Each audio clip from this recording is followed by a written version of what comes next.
To serve is to sacrifice. Some sacrifices are small, like a few hours a week to coach a sport. Some sacrifices are life-altering. Listen to Mary Ann Barber describe the impacts of her service on this NSP short.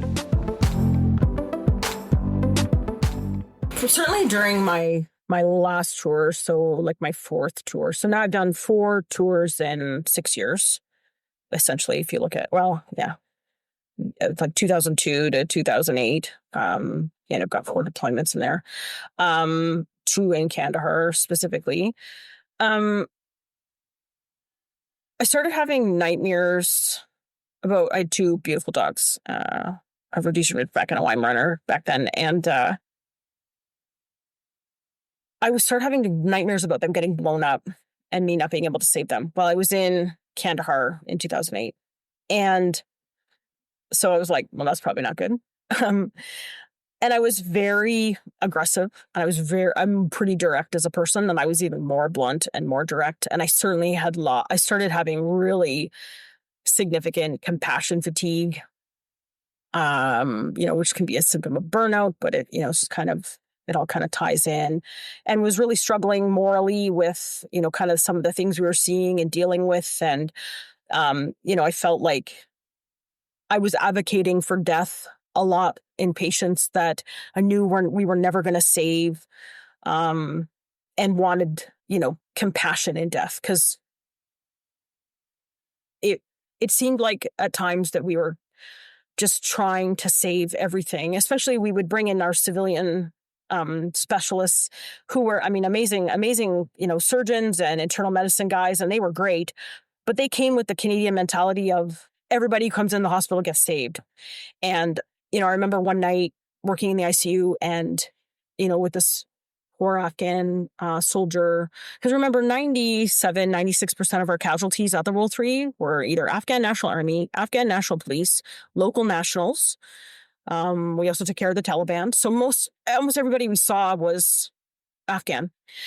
And there was nowhere for them to go after we were done with them. There was Shirzai, which was the Afghan National Army hospital, that had very limited capacity. There was Mirwais, which was downtown Kandahar, which also, they were doing surgery without anesthetic. Like they had their ICU had a blood pressure cuff.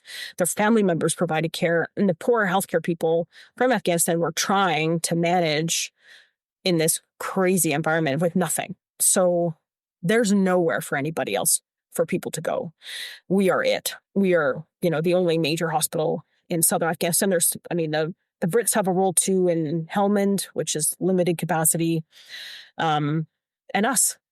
So every single incident that occurs in southern Afghanistan comes to us. So it's just nonstop. We are supposed to have a 96-hour holding policy, and we had lots of people that were there for months, but they weren't supposed to be. But we had these really significantly traumatically wounded guys. Like I remember one guy has, so this one particular night he's above the knee and a below the knee amputation. He's missing an arm, just below the shoulder. He has an open abdominal wound. He has a head injury, and he is peppered with shrapnel and frag. So he's got burns and that kind of deeper penetrating, MSK stuff. He is in multi-system organ failure. He's septic. And also he has this catastrophic traumas. And, the civvy guy comes in, he's like, we should try peritoneal dialysis on this guy and see if we can give his kidneys a break. I'm like, okay, first of all, we don't have dialysis. We don't have dialysate. We can't do this. If you're going to do this, you're going to mix it, you're going to give it, and you're going to sit by the bedside and watch it. And I remember them looking at me like, you don't think that was a little aggressive? And no, I'm advocating for compassion for my patient. And compassion in this instance is to let this poor gentleman pass, peacefully, and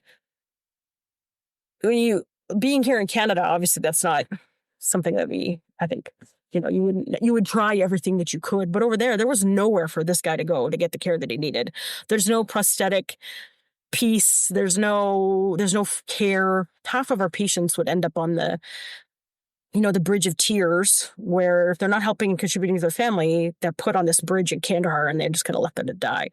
So what are we doing? And so it certainly had a really significant compassion fatigue and kind of this frustration that why are we bothering?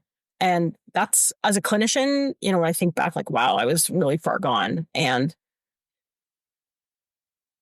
it came from a place of caring and wanting people to not suffer. And I felt like all I saw was suffering, and all I saw was these trauma mangled bodies. And we would get, mass cas, and we would have garbage bags of limbs come in, and you would have to walk around and figure out which limb went with what person, especially because, of course, we wanted to make sure that our Afghan casualties were buried completely, in according with their traditions.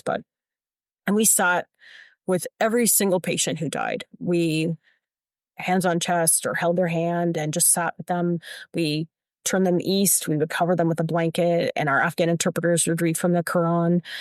And we would just be present and be there. And after, months and months and months of doing this every single day, it adds up. And I knew I was unwell probably midway through my tour in 2008.